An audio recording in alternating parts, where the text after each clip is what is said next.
Hello team and welcome to another ATP Geopolitics video with myself, Jonathan MS Pearce. This is the Ukraine War Frontline update for the 13th of October 2023. Just a short message to say this weekend I'm away. I forgot to say this, meant to say this the other day actually. Give you some warning because some of you might be like, oh, I need my Ukraine news. So I'm away Saturday and Sunday, but I should be back Sunday. Well, I am back Sunday evening, and I'm on a train during England's rugby quarter-final. That was badly planned. So I should be able to do videos Sunday night. I'm going to try and pre-record something. I don't know if I've got time today, but I want to pre-record something for Saturday. And possibly a little something for Sunday, just in the morning time. But I won't be able to do the news. I'm going to take my stuff with me. I might be able to squeeze a cheeky news one out on Sunday morning at my mate's house. But it will be disrupted service for this weekend, so apologies for that. Right, let's go. If you want to see what my map means, please pause. Well, you don't have to pause now, you probably read it by now. Please check out the key on the screen now. We'll go to the front line, to the northeastern sector from Kupyansk-Svatove-Kreminna, and we have some small gains right up in the north here, just along a tiny little tree line really. This is the mappers, both mappers agreeing that this part of the tree line going in a field towards Krokmelna has been taken by the Russians. Not exactly the biggest game, but just thought I'd let you know. Up in the Sinkivka area, there are still claims of activity up there. You see here that Russian sources claim that Russian forces advanced to Krokmelna. I don't know they've advanced to Krokmelna, but they have certainly advanced along a little bit of a tree line. I mean, it's quite interesting that both sources say this, or have this as a change, and yet they've advanced to Krokmelna. And you're just like, no, two quite different things there. Nonetheless, some activity there, as mentioned. Liman Pershi, unspecified positions captured by the Russians there, according to Russian sources, and activity around Sinkivka as well. Yevlash, the Ukrainian spokesperson, has stated that Russian forces are concentrating offensive operations in the Sinkivka and Ivanivka directions and are transferring artillery and personnel to this front and all along this front. So that is... Ivanivka is just around here by Yehidne. There you go, Ivanivka. I was wondering if that's a Yehidne I was reading about in their Time magazine that I explained, or that I touched on in the extra. Oh no, that's my extra for this afternoon that I've recorded. Oh goodness, I'm ahead of the game. So I think there's a Yehidne that's coming up in today's extra. I wonder if it's that one. But as you know, even speaking to Ukrainians, that there are similarly named or the same named places just down the road from each other all over Ukraine. Right, as we come further to the south, there is normal sort of reports of activities around here, even Dorska and Serebryansky Forest, but nothing particularly to report. As you can see, there's an awful lot of text there from the Institute for the Study of War, American military think tank, talking about, you know, certain elements more active in the Serebryansky area, forest area, Yampilivka, Dnipro, Torska, Makivka. That's all of these places around here. Makivka, Torska, Yampilivka towards here in this area, and Dnipro. But we're going to come down to look at Bakhmut now. Kenneth Gregg says of this area, here again, he says, now I can safely say that we have broken through the Klishivka at Klishivka and Andriivka. Even Kurdyivka will soon be abandoned by the Russians. What is interesting is that the Russians have started to move east of Avdiivka and have not built any strong defense lines west of the village. Since we advanced 650 meters yesterday, it is now only 2 kilometers to the main road towards Bakhmut in the area. If the Russians do not pull out of Kurdyivka, their maintenance line is cut off and they are completely out of business. My understanding is that the Russians will pull east of the canal leading up to Bakhmut before winter, i.e. another 3 kilometers east of the current contact line at the Zaporizhzhia, and then he goes on to talk about the Zaporizhzhia Front. Dmitry from War Translated gives a deep state update of Bakhmut. Defense forces continuing offensive actions near Klishivka and Andriivka. The enemy was repulsed at the Ozaryanivka area. Former Wagners who signed a contract with the MND Russian forces arrived and are now have become Shoigis at Storm V. Akhmat Chai, so the Chechen Special Forces, in the rear restrain ordinary Shoigis from Storm Z so that they do not escape from Kurdyivka. In other words, they've got barrier troops that the Akhmat are acting as. Right, okay. So as we come in, so not too much to report north of Bakhmut. There were some gains for the Russians, wasn't there, the other day, just in Avdiivka area. But there seems to be some gathering momentum for the Ukrainians, possibly around here. We have Deep State map in yellow, noting some significant Ukrainian gains, and Suryat maps noting some fairly big gains for the Ukrainians here. But that was territory that both other mappers here, Andrew Perpetua and Deep State, had not had for some time. So there was still this area of land just sort of here and a tree line up here that Suryat Maps was holding on to, but that doesn't seem to be the case. So they've taken that back and actually moved further across the railway and into this kind of reservoir area further than Andrew Perpetua. So quite a big change there for Suryat Maps. It says that the Ukrainian army expelled the Russian army from more positions around the railway east of the town of Klishchiivka. No report says in the Bakhmut area the Ukrainians have pushed back the Russian troops from the railway tracks east of Avdiivka and Avdiivka, north of Klishchiivka. Russians are trying to counterattack in bigger numbers.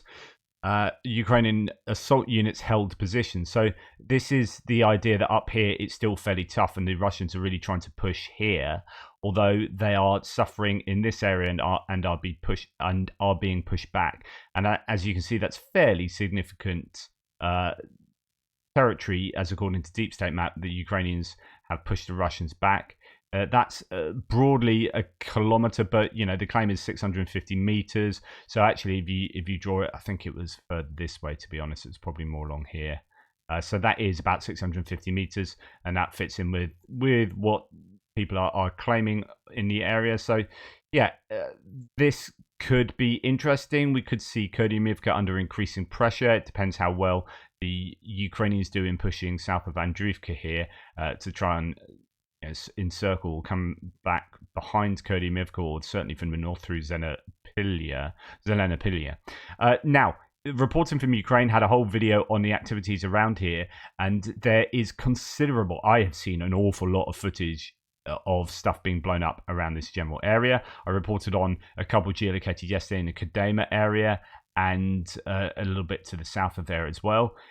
The reporting from Ukraine channel stated that there was some 20 odd pieces of equipment geolocated to behind this line here. Now that's significant. That's not only a lot of equipment, but you're seeing this gradual degradation of the Russian capabilities behind their defensive lines, which is, it looks very much like shaping operations. The continued advance of the Ukrainians means that they need to take out Russian artillery so that they can have an easier go at taking this defensive line along the road up to Opitny. The idea from Kenneth Gregg there is that you would see the Russians pull back behind this canal that comes up, that they're still broadly along here, but as time goes on, as winter goes on, they might well be pushed here. But it will be more increasingly difficult for the Ukrainians as the weather. There has been some bad weather in the area that will really affect the mud in this particular region compared to, say, Zaporizhzhia, where it's a lot drier and a lot sandier soil. Here you've got really difficult mud, so it might slow down. They might feel the need to get as much done while they can now before it gets a bit too muddy going forward. But anyway, good news for the Ukrainians in that neck of the woods.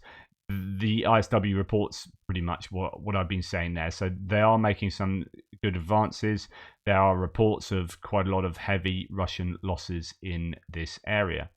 Okay, now we come down to Avdiivka, where the Russians have been heavily attacking over the last 3 days, and I've given you the narrative of what's gone on, the claims that they're made, which don't seem to have matched up with reality. People like Rebar, the pro-Russian source, making claims about getting across to Bedici. That doesn't seem to have happened. There are claims about this slag heap here that, as you can see, Suryat map has under the control of the Russians. Tree line up here, but certainly far more conservative than the claims that they are over the railway line and into Bedici and coming down and attacking to the south towards Orlivka and trying to cut this road coming into Avdiivka. Now, even though it's somewhat more conservative, they have made some gains here. The deep state synopsis of the areas today: the enemy actively advanced on Pervomaisky and Severny, so we'll come to that in a second, that's to the south, but had no success. The situation near Krasnohorivka, so that's around a slag heap, is more difficult. Periodically the enemy reaches the railway but are not allowed to gain a foothold, because Katsap has actively advanced near Terikon, so that's a slag heap, but could not take the height. District of Novosilka is being clarified, so we get to that later. Okay, so this is the Russians making advances. They routinely get to the railway line but get repelled back. So the idea that they got to Berdichi seems to be completely incorrect, and the idea that they've taken control of the heights is not what is being claimed here by Deep State. They try and take the heights but are repelled. If we go to look at Kenneth Craig, here we have. So the Russians have also tried a new major attack in Donetsk in recent days, especially at Avdiivka. We are getting a Russian Vuhledar 2.0 in terms of failure. The Russians are dying like flies in an attempt to encircle our troops in this area. Meat grinder type Bakhmut has started, and the Russians have zero chance of breaking through our defense lines there. The autumn will see the enemy's highest losses since the last World War. That is already established. Without a mass mobilization, the Russians will be short of people. There are claims that the Russians are doing a subversive or kind of insidious mobilization. I was reading some more about that today. The question is whether they can even hold out until then. The enemy has two big wishes right now: lots of rain and massive help from China. Their acute critical problem is not talked about: the lack of guns and ammunition. Day by day, our amount of these on the front is growing. That's what counts, not what you have domestically. We have used huge amounts of shells, and the intensity only seems to be increasing. Even our airstrikes in Crimea have increased again, and now the locals are actually getting worried. The summer was an absolute disaster for their industry. Add to that the shortages of some foodstuffs that are becoming visible, and skyrocketing prices of basic foods. We already know that Crimea will be having energy problems this winter. More people take a gloomy view of our military situation, but I disagree. In fact, our army is growing in strength and the enemy is shrinking. A siege of, for example, Tokmak, and we have a St. Petersburg situation. So he's really positive, as it was sort of 80 years ago, with one exception. They do not have the stamina, and they had then. You may have already understood my thoughts. This winter will not be in favour of the enemy, but our ally. And he talks about the southern front line. We'll come to that later. But that's the idea that actually they're struggling for resources to commit to this well, the whole war really, but they have done some major attacks here. They have made some advances. They've advanced in Spartak, according to Syriac maps, some fairly considerable advances there. We'll go to Syriac maps now. So from the northern axis, the Russian army made some advances west of Krasnohorivka and reached the railway where the troops are trying to consolidate positions. They're under heavy clashes with the Ukrainian army. From the southern axis, the Russian army took control over a series of trenches northeast of Spartak, reaching the railway line from this axis. In addition, troops advanced towards Severny and the quarry northwest of Opitny. Okay, so this is the area there. A large increase in land, or not actually, it's not that large. So it's just this area there. Syriac maps had the Russians up to the road. And then it's just this area of land there that they have gained.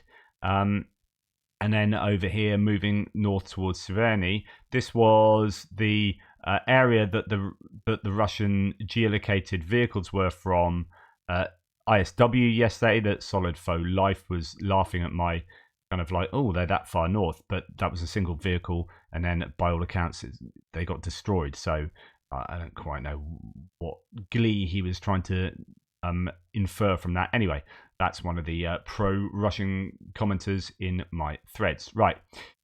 Okay, the Russian channel 13th, that's run by the Russian VDV soldier Igor Gozenko, reports that as of this morning, Russian forces were ousted from the environment of the waste heap north of Avdiivka. So that is to say that apparently, according to the Russian source himself, from the environment, so they didn't even control the waste heap, this slag heap here, but from the area around it, they have been pushed back. So it could well be that the Russians are somewhere back here now, although as you can see, the gains for direct maps for the Russians in this area are fairly substantial, but I don't know that that is still the case, or that it was that at all. So I don't think they've ever had control over this slag heap, as according to most sources now. Avdiivka Front says no reports, no confirmed map changes. Which is amazing considering what they've put into for 3 days into this area. Like the sheer number of pieces of armor and troops they've made phenomenal losses, like hundreds of pieces of equipment and over 1,000 troops. Just phenomenal losses. Russians today tried to advance west of Krasnohorivka again, to no avail. The Russian attack towards Severny from Vodyany was completely repelled, inflicting significant losses in terms of equipment. Heavy fighting north and northeast of the waste heap. That's north of the waste heap, so heavy fighting here and northeast. So there. So actually, it's not great for the Russians. How much have they lost for what gain?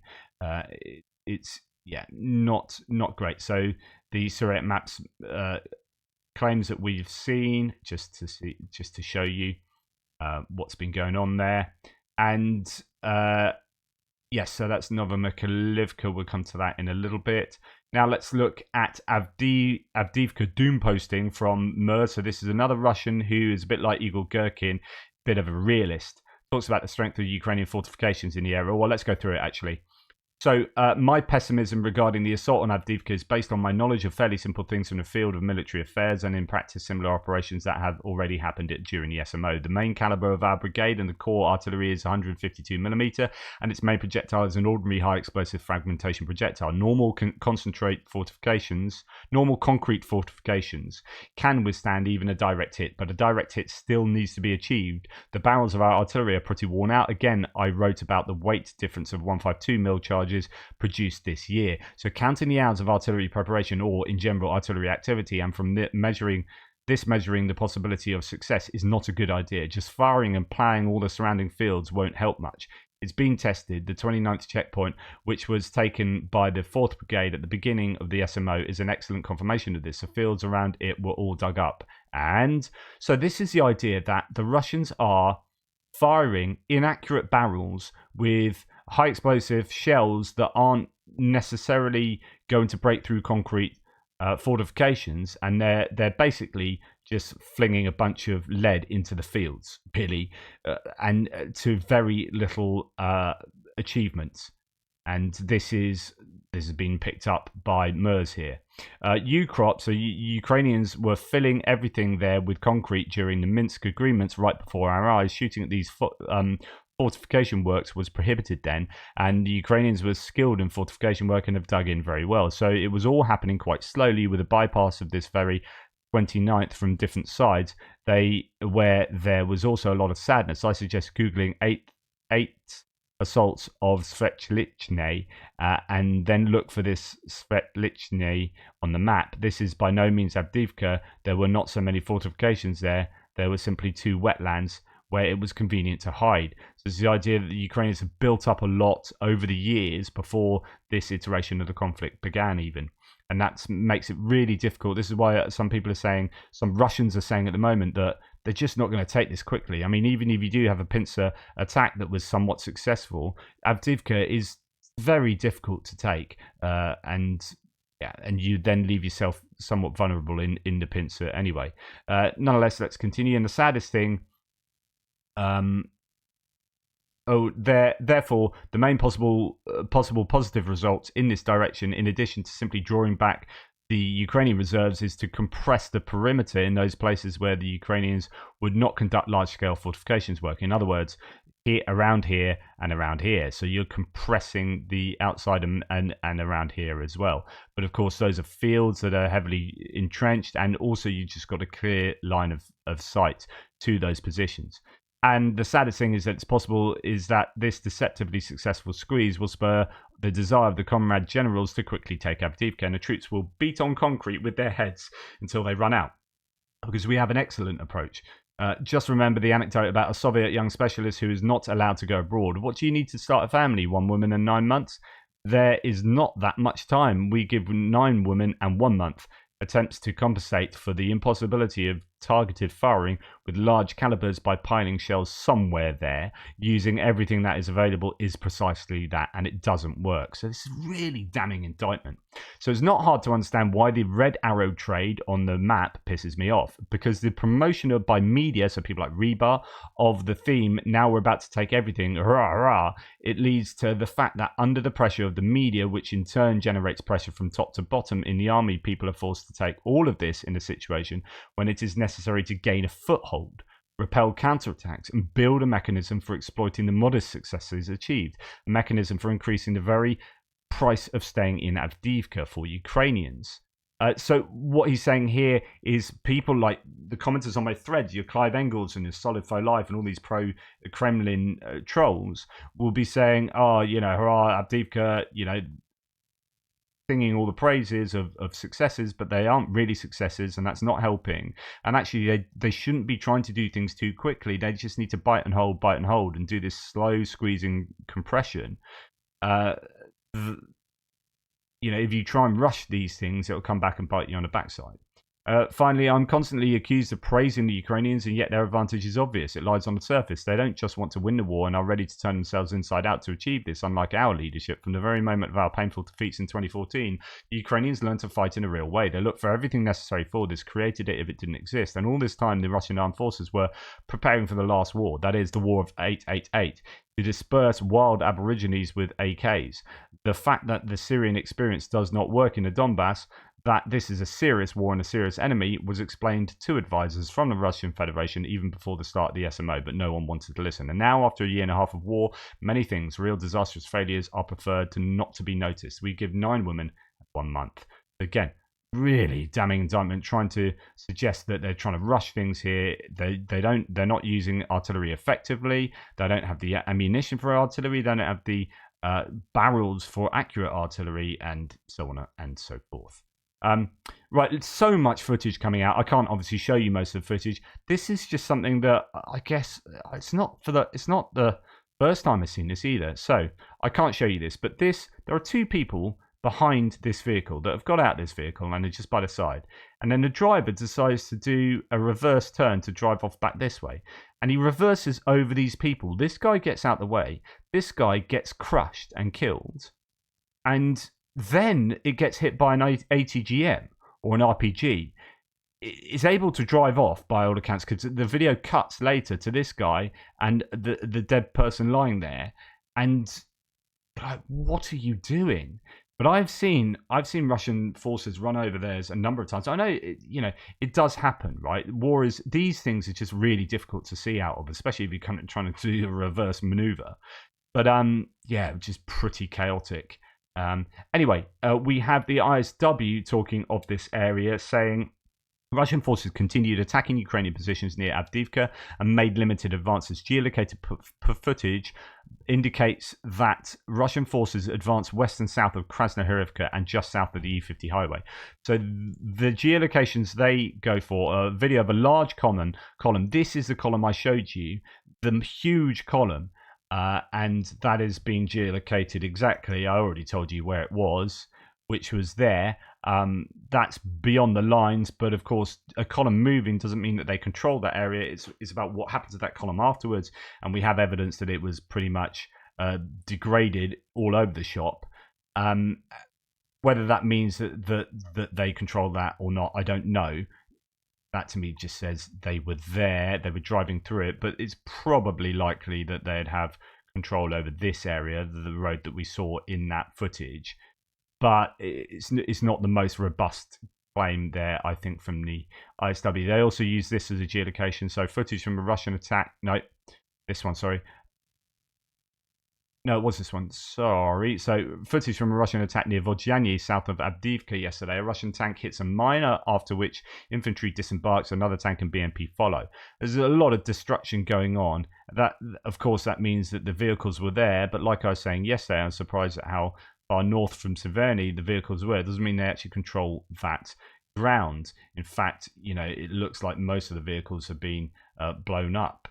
Anyway, let's see where these vehicles are. So yeah, that's within Russian land anyway, so I wouldn't say that denotes too much of a gain there, as according to the ISW. So it depends which line you're going from. It's either in a grey zone or it's just in Russian control anyway.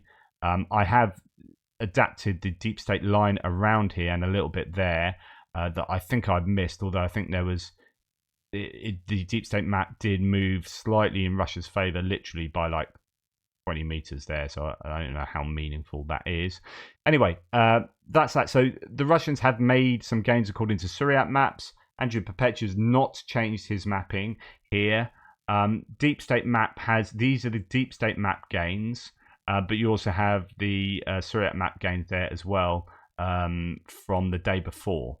So yeah, there are some gains here. Deep State map has that road that we were just talking about, half now in control of under the control of the Russians. So yeah, there you go. And then you have so I'm going to go back to the ISW that then talks about. We'll carry on going here. So Russian mill bloggers claimed that Russian forces seized a dominant height located at the waste heap on Avdiivka's northern flank near the coke plant, entered Stepova, and captured a section of railway immediately south of Avdiivka. But all of that is contested. So, yep, Russians are claiming that. Now, Russian and Ukrainian forces exchanged strikes on logistics routes near Avdiivka. Russian sources also claim that Russian forces destroyed the Ocheretnie railway station. Ukrainian forces heavily damaged a bridge. They didn't just damage it, they've destroyed it completely. A bridge between Russian-occupied Horlivka and Yazinovata, which I showed you yesterday, likely supports Russian logistics towards Avdiivka. Russian mill blogger claimed the Russian occupation officials may struggle to repair the bridge, no shit Sherlock, due to its proximity to the front line and the fact that it's massively blown up. So anyway, the station they're talking about is up here. I don't know. I mean, this has been so close to the front line. Would they have still been using this railway line? I mean, it seems unlikely, but it may have been in use. But they've taken out that railway station anyway, as you can see from this footage here. I'll let that play through. So yeah, that railway station, as you can see, pretty good weather though there at the moment. So that's the station at that place. So according to ISW, Russian troops captured 4 square kilometers of territory from different directions around Avdiivka. ISW considers statements by some Russian sources about advances to be exaggerated. Absolutely 100% there. And just to remind you, the bridge from Horlivka to Avdiivka, you've got Horlivka there.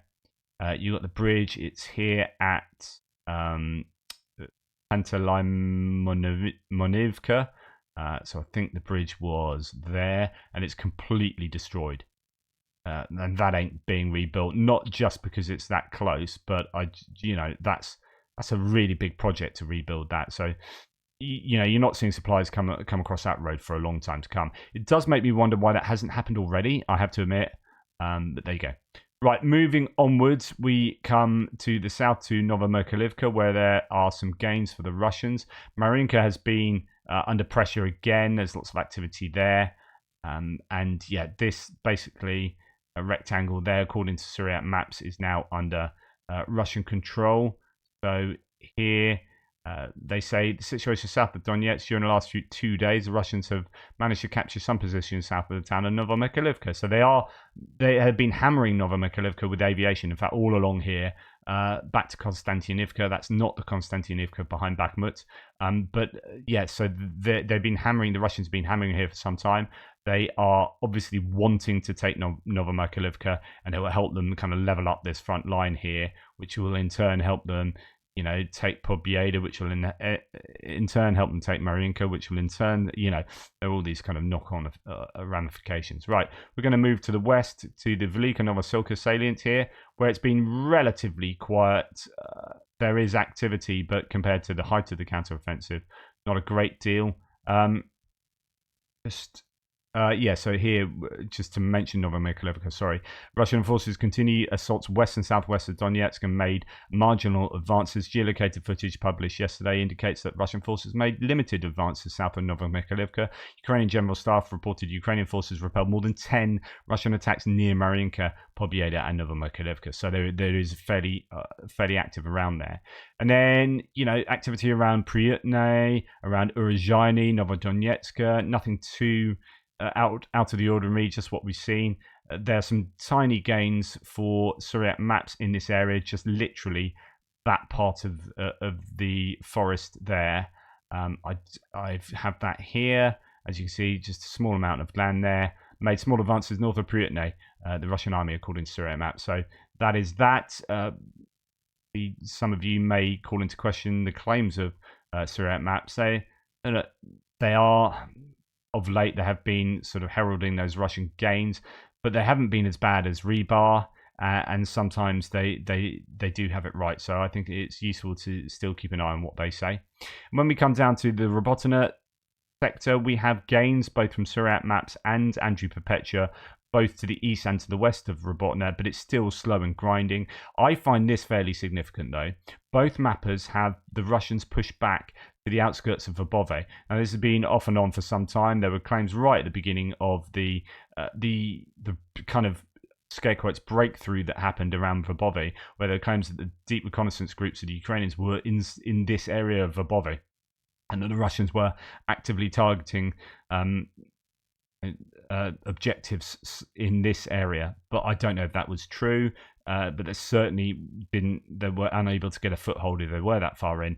But the Russians have been pushed back, according to both these mappers, Andrew Perpetua and Suriyat Maps, a little bit on the outskirts of Verbove. So that, I think, is fairly significant. ISW doesn't really say an awful lot else about that area. We'll look at some of these other claims. Is a lot to be said about. We'll get to actually Kopani in a second. Right here, what do we have? So additional confirmation of Ukrainian advances and operations in the direction of Kopani. Yeah, these are all Kopani. So actually, we'll go to Kopani then. So there's not a lot of information about the Verbove area. Novopokropivka still active, but no real news. And there's a bit more positive news for the Ukrainians coming out of the Kopani area, where they are moving slowly towards Kopani, but it is painstakingly slow.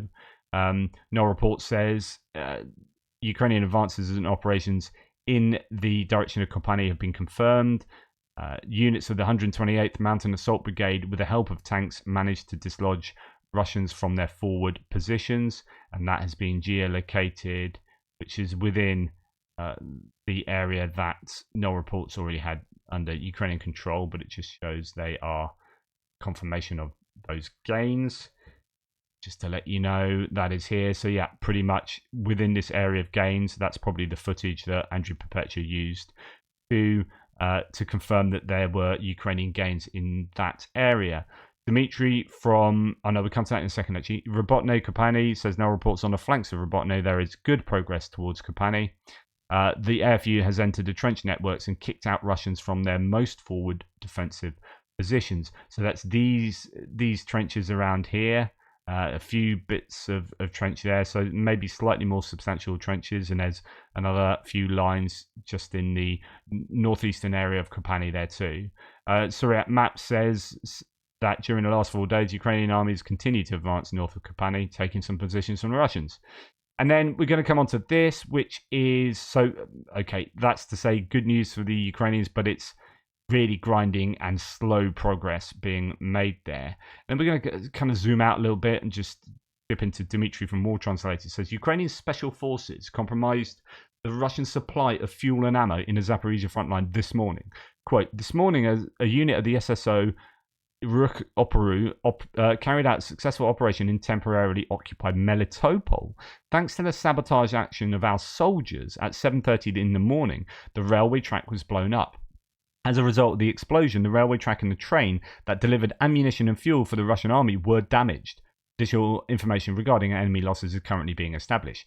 This is really substantial, okay? Because Melitopol is a long way from the front line. So if you genuinely have sabotaged soldiers, if you have soldiers active around here, hitting supply lines, the railway coming into Melitopol, that's a real worry for the Russians.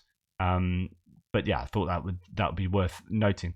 As for the rest of the front line, the ISW does mention that Russian mill bloggers claim the Ukrainian forces have reduced tempo of offensive operations in western Zaporizhzhia. So that's the Robotyne, maybe the Vasilivka area just to the west. Mention of Kherson and Dnipro again in the ISW, that Russian mill bloggers continue to discuss Ukrainian operations there. claimed that artillery fire by the Russian Dnipro grouping of forces repelled a Ukrainian sabotaging reconnaissance group attempting to land on Velyka to Potemkin Island, south of Kherson. Another Mill blogger expressed continued concern that Ukrainian forces are preparing for a broader offensive from the onto the left bank, which is nothing I haven't already told you this week plenty of times. But there could be activity on Velyka Potemkin Island, which is, I think, this one here, which is broadly under Ukrainian control, more so than Russians, or at least it's, a grey zone, but the Russians don't control it. They might control some of this southern area there. But anyway, that's what's happened there. Lots of activity, lots of talk still about the boat that was hit around Sevastopol, the ship. And indeed, the tug that was trying to tow it away was attacked, I think, and possibly a submarine as well. And these might be the new Sea Baby drones that have been talked about recently. So that is really significant. Again, it's not just looking at the successes or lack of success perhaps along the front lines, but what the Ukrainians are doing elsewhere. Hitting logistics, taking out bridges, hitting Crimea, forcing the Russian Navy, the Black Sea Fleet, to pull out to Novosilka, and then hammering Russian ships still. This is absolutely crucial to the success of Ukraine going forward. If they can render Crimea, render it untenable, then essentially in one metric of success, they've won the war. Because as far as I'm concerned, it's all about Crimea and Sevastopol for the Russians. And if they don't get to have their Black Sea Fleet in Sevastopol, then the Ukrainians have a victory of sorts.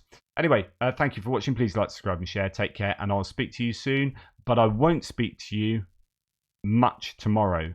I'll try and do something short for you just to whet your appetite, keep you going. Take care. Speak soon.